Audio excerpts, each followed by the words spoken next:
the month of Teves, and we are learning Daf Tzadi Amud Beis of Maseches Pesachim. I'm going to send out the link here, so have it. There we go. Okay, and we are going to begin again from the mission that we saw at the end of yesterday's Amud. 4 lines from the bottom of Tzadi Amud Aleph, the Mishnah told us about the process of shechting and Korban Pesach for people that are in the process of Tahara. Says the Mishnah as follows: Zav Shara Shtei Riyos. If you have a Zav that saw 2 Riyos. Now, Zav is a male that sees 2 emissions coming from his male organ. That will render him into a Zav, but a Zav that will need to go to the mikveh and wait for nightfall. He is called a Tvul Yom. That's all that he has to do. Meaning, he saw 1 or 2 Riyos, he's going to go to the mikveh the next day, and then by evening he can become he's fully tar again. So Zashar Asterius Shachtan of Bishvi. If he went to the mikvah on the 7th day, you can check for him. The Zav that sees 2 Riyos, he has to wait 7 days, and then is a Tvul Yom on that 7th day.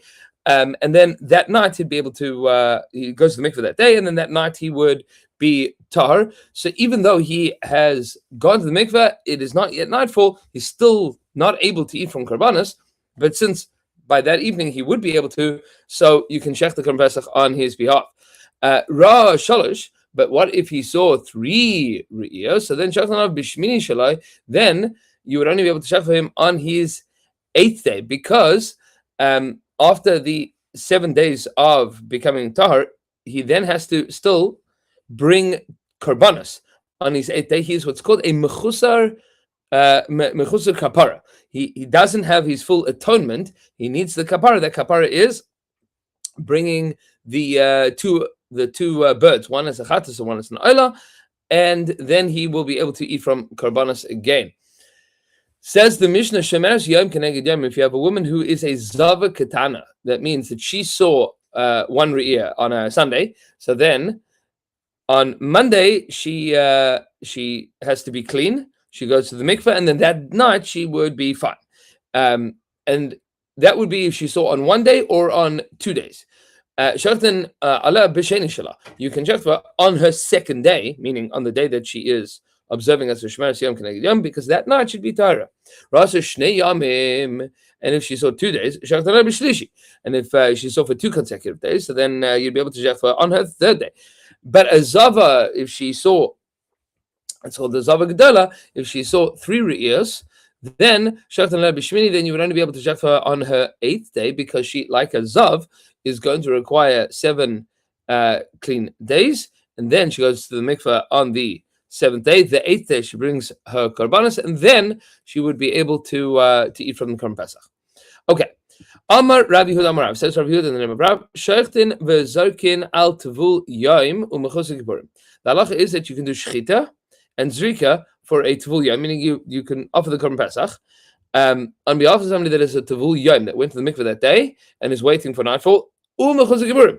In addition to somebody that has not that has gone to the mikveh but has not yet brought their karbanos, and that would be the 8th day people. So you can shecht and you can do shirkas adam for somebody that's a tevul yom and a mechus kippurim. And turning over onto Tzadi Amud Beis, ve'ein shalt mezarchin al tamei sheretz. But the Mishnah did not talk about tamei sheretz, somebody that became tamei as a result of coming in contact with a creepy groli, that they are now tamei as a result of. Says Rav Yehuda in the name of Rav, no go. A tamei sheretz, you are not allowed to bring Korban Pesach on their behalf. That's going to be curious. However, before we get to that curiosity, Ula Amar, Ula says, of course you can shecht for a tamei sheretz. Now we're going to try to figure out, why does Rav hold that you cannot shecht on behalf of the tamei sheretz? Rav ma'ay shnatavul yom de chazil orta. What is the difference for Rav between somebody that is a Tvul Yom, meaning the person that Zav that saw 2 Riyos, that went to the mikvah on the 7th day, that went on the seventh day, and he's waiting for nightfall. The Chazal at night he's going to be good to go. He'll be able to. He's gone to the mikveh in the morning. He'll be able to eat from the Korban Pesach at night. Tommy Sheretz as well. No Chazal at night he'll also be fine. He doesn't. He's no different from a Tevul Yom. Says the Gemara. No, we're talking about a mechusar tevila. There's a difference between a Tevul Yom and a mechusar tevila. The guy that is a Tevul Yom, he went to the mikveh already. A Tommy Sheretz is a mechusar tevila. He hasn't gone to the mikveh yet.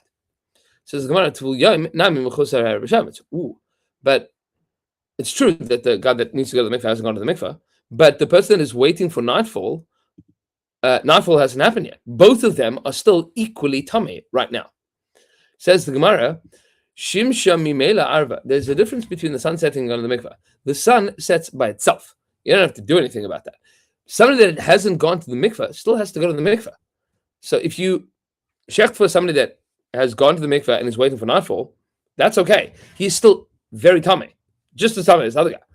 But you know that nightfall is going to happen, so shecht on his behalf. The other fellow hasn't gone to the mikveh yet, so even though in theory he could go to the mikveh and then wait for nightfall, he hasn't, and therefore you can't shecht for him until he goes to the mikveh. Says the Gemara, mechusar kiburim nami. Yeah, but then why would you say that mechusar kiburim, somebody that still has to bring their karban? The mechusar kiburim nami, the mechusar kiburim, you can check for them as well. Ha mechusar kabara? No, he still has to do a thing. The karban doesn't happen by itself. He has to bring his karbanos. How could you shecht on behalf of the person that needs to bring the karbanos? He has to bring the karbanos. Says the Gemara, we're talking about a case shekina biyada, where literally he's burdened in his hand. What does it mean? Burdened in his hand? He's already submitted it. He's given it over. And we'll see what that detail means in a second. Meaning his karbanos of the birds are ready to be offered right now. He's standing in the base of English, ready to go. Tommy Sheretz nami, so Tommy Sheretz as well. Hari mikveh lefanov. Yeah, maybe the mikveh is right in front of it. You can go to the mikveh. Meaning, what's the difference between a guy standing in the base of English with his birds and a guy standing in front of the mikveh? Shecht for him. What's the problem? So it's the Gemara Dilma Pasha. Well, maybe he'll be negligent. Maybe he's not going to shecht in the mikveh. So we say Dilma Pasha. If that's so, then the guy that needs to bring his karbanos, maybe he's gonna get a text. He's gonna walk out of the base of English. He's not gonna bring his karbanos. Says the Gemara, no. There is a difference here. Going to Masura Beis Din. We're talking about a case where the guy submitted his karbanos to the Beis Din already. Meaning, he's mechusar kipurim, and he went up to the Kohanim and said to them, Chavra, here we go. You guys are going to bring these karbanos on my behalf. Thank you very much. I'm out. Right? The moment that he hands it over to them, they now are taking care of it. There's nothing left for him to do.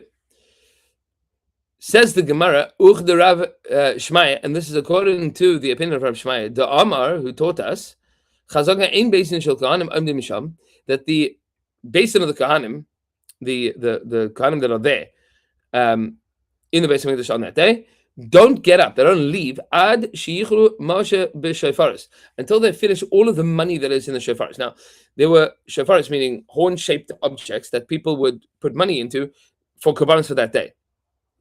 The Rishmai is telling us that the Kohanim had a practice that they didn't leave until they had taken care of every single cent that was there. Why? Because, in theory, it would be possible for a person to say, I'm going to contribute this money for my karban, and they would put it into the box. In theory, what happens if that person walks out and drops dead? Now, you don't know which money is his, because all the money is there, which makes all of the money now usher, because it would be a karban that doesn't have balim anymore. It would be money that doesn't have owners. It couldn't be offered on their behalf, and therefore you couldn't offer anything, and then all that money there's nothing to do with. So they made sure all of the karbanos that they were given, and all the money that they were given to use for karbanos for that day, were used that day. And that's the chazaka. Once he hands the birds over to the kohen, we're done. He knows that it's for sure going to be handed over. And that is the case that Rabbi is talking about. We are talking about a case where a person that's a Tamei Sheretz has not gone to the mikveh. He could go to the mikveh, but it's not a given. It's not a given. He might still decide not to. Once you've given the money to the Beis Din of the Kohanim, once you've given the birds to the Kohanim, you know that it's for sure going to take place. It's no longer in anybody's hands. It is a done deal. And that's why the Tamei Sheretz, you can't shecht for him because maybe he won't be tahar. And the Mechusar Kipurim, you could shecht for them because he is for sure going to be is going to achieve his kapara that day. Now the Gemara asks a separate question based on something that we learned about Rav a long time ago. It says the Gemara, Ula Rav, and according to Rav, that a person that is tummy with that becomes tummy sheretz, is Mikra Din on the level of Deraisa, he is still able to have the Korban Pesach shechted on his behalf. It's only a din rabbanan that we say, no, since he might mess up, we're not going to allow you to shecht on his behalf. Strictly speaking, there's no difference on a Deraisa level between a Tamei Sheretz and a Tvul Yom. Both of them are equally Tamei, and once they go to the mikveh, they have to wait until nightfall. Midaraisa Mechsa Chazi. V'Rabbanan to Gashbe, and it's only a din rabbanan that we said that he's not. It's only din rabbanan that we said that he's not. You are not allowed to shecht for him. Alama Amarav. Why is it that Rav said, and this is harkening back to what we had spoken about a while back on Daf Pei. Rav told us mitamin echad mehem b'sheretz, that if you ever have a situation of a split of a chetzi of people that are tahar and people that are tamei, and you don't know, meaning now you have a question, are you going to be able to push everybody off until Pesach Sheni? Or are you going to be able to have everybody off the Korban Pesach now? What exactly should you do? Rav had told us that you take one of them and be matamim with Tumah Sheretz, and that would make the Tamei people the majority, and then everybody would be able to bring the Korban Pesach Rishon instead of Tumah. And that becomes strange, because, strictly speaking, according to Rav, what we just said, is that on the level of Deraisa, the person that's Tamei Sheretz, in theory, you can still Shech Korban Pesach for him. So how would that help you? Says the Gemara, no, Rav isn't saying it's a Gzer Midrabanan that a Tamei Sheretz you can't shecht on his behalf. He's saying it's a din d'oraisa. Dirshu, because the pasuk says ish ki ye tamei lenefesh. Any person that is tamei lenefesh, that's tamei from a corpse. What does tamei lenefesh, tamei from a corpse, have to do with the sheretz? It says Gemara, mi lo yaskin shechal shvi'i shelo liyos ber Pesach. With regards to somebody that's tamei meis, what are we talking about here? We're talking about somebody whose seventh day falls out on an Erev Pesach. That's what we're talking about. The Hainu Tumah Sheretz, which is exactly the same as somebody that's Tamei Sheretz. How do you become Tahar from Tumas Meis? Is you have Hazah, you have the sprinkling from the ashes of the Paraduma on the third day and on the seventh day, and then you go to the mikveh, and then that night you would be able to bring Korban Pesach. That night you'd be Tahar. But the pasuk says, Ish ki yeh Tamei lenefesh. When are you Tamei lenefesh? Means Tamei lenefesh up until and including the seventh day. You are still Tamei lenefesh, which means that somebody that's Tamei lenefesh, even on the seventh day, is not able to bring Korban Pesach. That in Tumah Sheretz, which is exactly the same as the Tumah Sheretz, both of them that night they are going to be able to become Tahar. V'amar Rachman, the Torah says, Nidchi, it should be pushed off. So both of them, if you are on the seventh day, you should be pushed off. Meaning, or Tumas Meis on the seventh day and a Tumah Sheretz on the seventh day. And maybe you will say, how does Rav know that the pasuk is talking about somebody even on the seventh day? It could be talking about somebody that's on the first day, the second day. Who says that the pasuk is referring to the seventh day? The Amar, who says Tamei Meis mitzvah hayu, that the original people that came to Moshe Rabbeinu in the desert and said to him, we'd like to offer Korban Pesach, and we cannot offer Korban Pesach because we are Tamei Meis. And they were Tamei Meis of a Meis mitzvah. Machlokes is exactly who it was.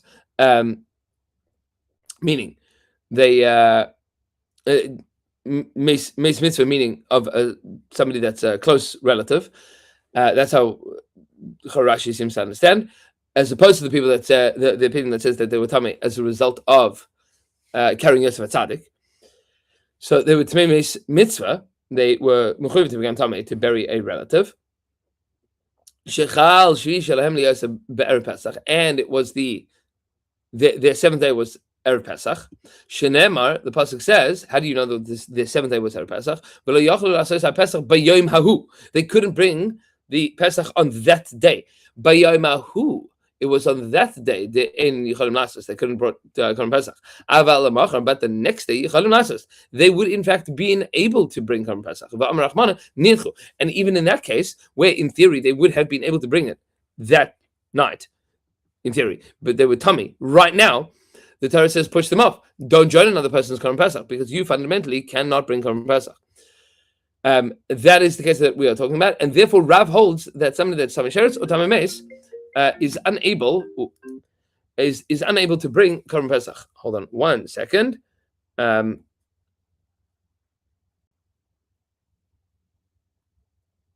we go. The Torah says they should be pushed off.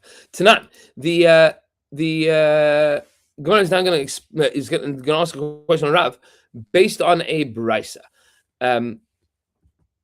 Based on what we learned in the Mishnah on the previous summit. Tonight we learned in the Mishnah Zav Sharash Riyas. Zav that sees 2 Riyas. Shecht and Alav Bishvi. You shecht for him even on his 7th day. My love the it would seem to be that that's true whether or not he went to the mikvah. Ushma mina, and we should learn from that shecht and Zayfin al Tamei Sheretz that he's exactly the same as the Tamei Sheretz. Good and well for Rav, this whole limud, but in the Mishnah itself, it does not tell us that the person that is a zav, that's Soturius, that's counted 7 days, and this is his 7th day. Who says that he went to the mikvah already? It just says shechtim v'zaykin alav, that you're allowed to shecht and do shech zadam on his behalf, which would imply that it's irrelevant whether or not he's a tevul, if he's gone to the mikvah yet. Says the Gemara, no, maybe the implication of the Mishnah is like the Tavil, that we are talking about somebody that did in fact go to the mikvah. Says the Gemara, Tavil, if that's true, then what is the chiddush that the Mishnah is coming to tell us? If you went to the mikvah, so then obviously you'd be able to shecht on his behalf. The Mishnah's chiddush is the even though he still needs to wait until nightfall, you can shecht for him. And what the Mishnah is telling us is that since the sun is going to set automatically, it's going to happen either which way, you'd be able to shecht on his behalf, even though he's not yet fully tahar. He has to wait until Erev Shemesh. You can shecht on his behalf because you know that the sun's going to set. Says the Gemara, and this reading of the Mishnah makes a lot of sense. It's logical. Since the end of the Mishnah says somebody that says that saw 3 riyas. You shecht for him on his 8th day. If you want to say, it's logical to say that a zav that saw 2, you'd be able to shecht for him on the 7th day. The tavil, because he has already gone to the mikvah, itzrich. Then that's why you need the rest of the Mishnah to explain. So the Mishnah's you need the second explanation, the second piece of the Mishnah, because then I would have said Rosh Riyas, that if you saw 2 Riyas, Bishvi who, and is now on the 7th day, that you don't have to do anything else because you just have to wait for sunset. But if you saw 3 and now you are waiting, now it's your 8th day, that you are lacking the action, which is mechusar kapara, of bringing the korbanos, then you would not be able to bring korban pesach. Kamash malan the avagad mechusar kapara. The Mishnah is therefore telling us that even though you mechusar kapara, shoichtin v'zarkin ilavei, you'd be able to have shchita and zrika done on your behalf. Ela I amar, but if you said Rosh Riyas v'shvi delay tavil, that the entire context of the Mishnah is that you saw 2 riyos and you haven't yet gone to the mikvah. Rosh Shalosh v'shmini lamali, then you wouldn't even need to tell me the din of Rosh Shalosh v'shmini, because because now the Mishnah would have told you Rosh Riyas v'shvi delay tavil, that if you saw 2 riyos on the 7th day delay tavil and you haven't yet gone to the mikvah, that you're super tummy. You haven't yet gone to the mikvah at all. You're still holding by your same total tummy, total tumah. And nevertheless, we can check on your behalf and we can do zik on your behalf. Rosh Shalosh b'shmini, if you saw 3 on the 8th day, the tavile, that b'shvi'i, that guy went to the mikvah already on the 7th day, right? I mean, that's how you get to Yom Hashmini, is if you went to the mikvah on Shvi'i, the Klisha Tumah, and now your Tumah is already all the way down.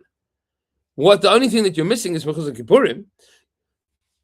So, like again, then obviously you would be able to have shechita and zrika done on your behalf because you're much less tamei as the guy on the seventh day that hasn't gone to the mikveh. Like again, the shechitin v'zargin lavei. Rather, you have to conclude, like Rav is reading the Mishnah, which is Rosh Deri is the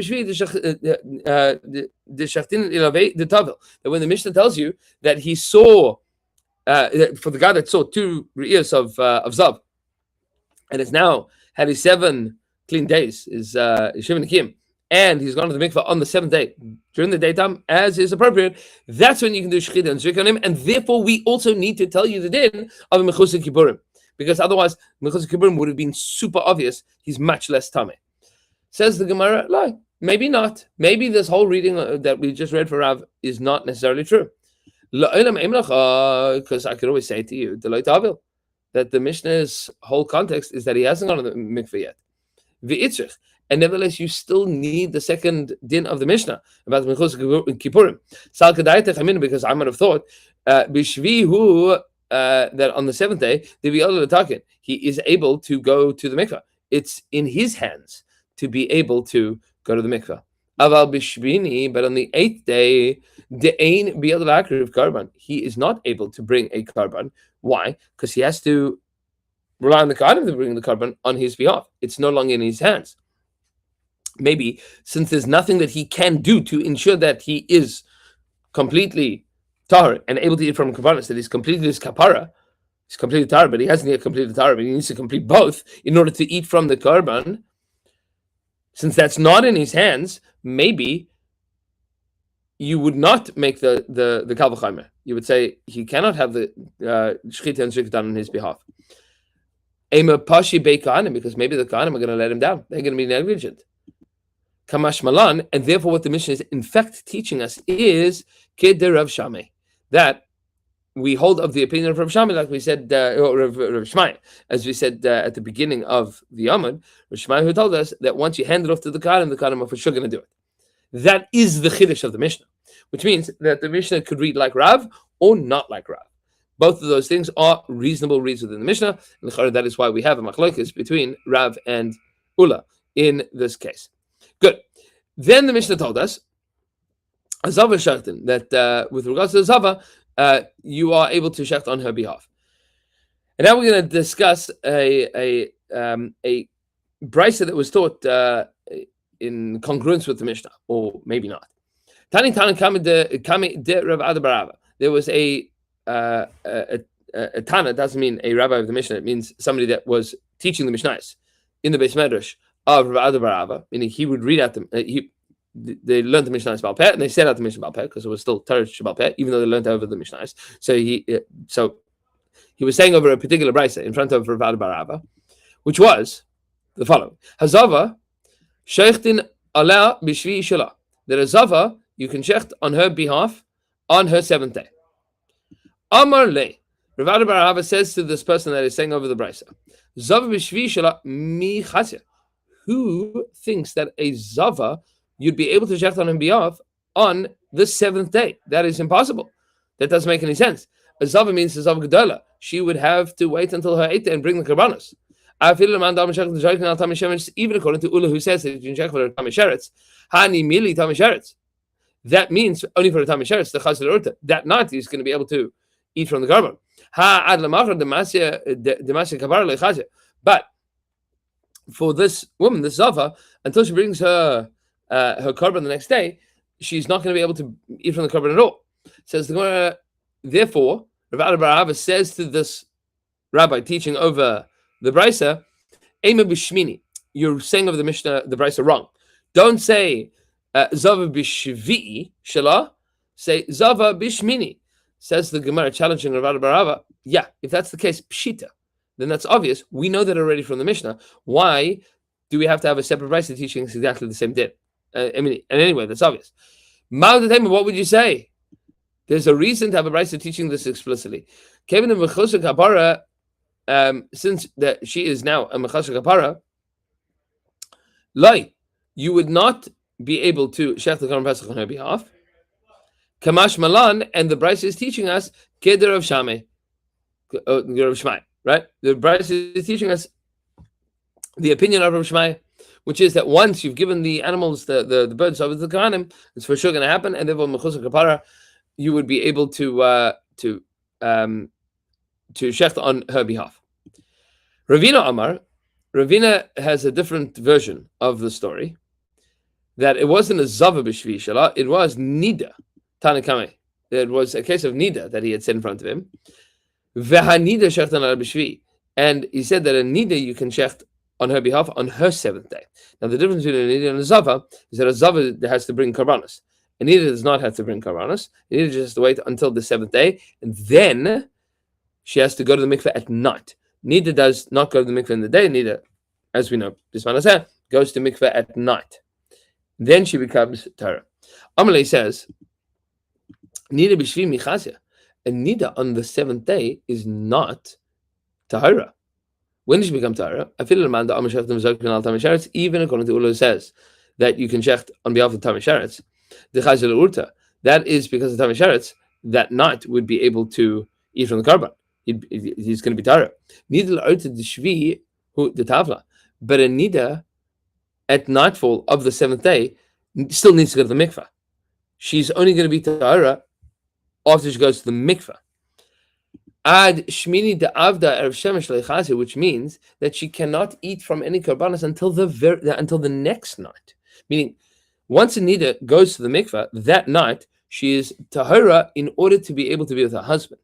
But in order to eat from karbanos, she has to wait until the next night. She still needs harav shemesh. She needs the sun to set after she's gone to the mikveh before she can eat from karbanos.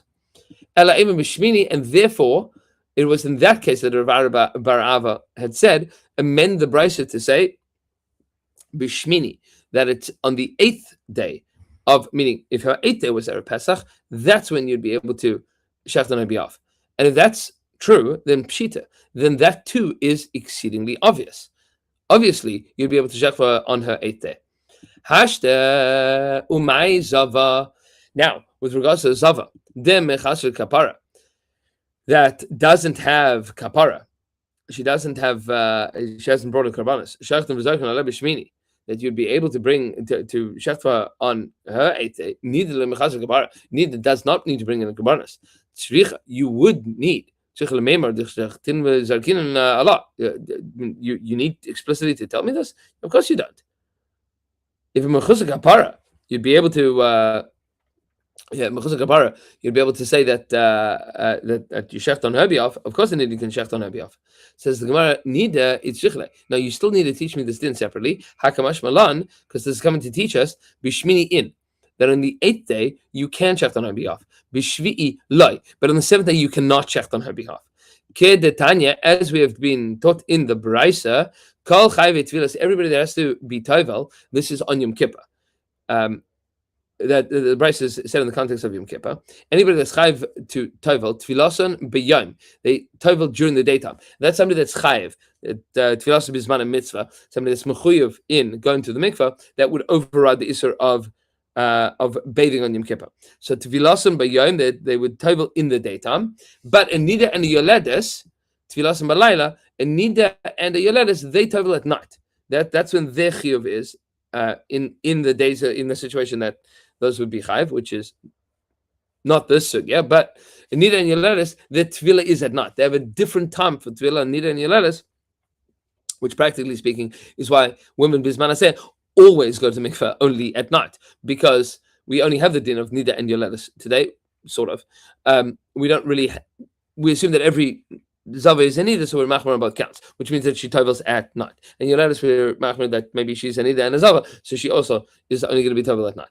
The Tanya, the brisa says as follows: maybe you would say that she could go to the mikveh that day, like a zava. Therefore, the pasuk comes along and tells you shivas yom that for 7 days she is going to be a nida. Kol shiva, she is a nida for all 7 days, all meaning 7 days until the end of the seventh day. That's when she's going to go to the mikveh.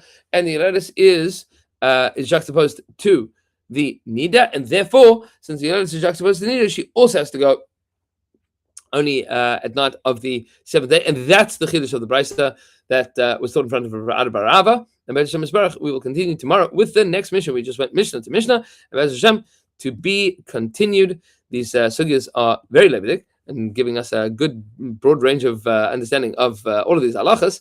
So halachas that we don't usually have the opportunity to learn. So Baruch Hashem, Ashrenu, and I'll see you guys, please God, tomorrow.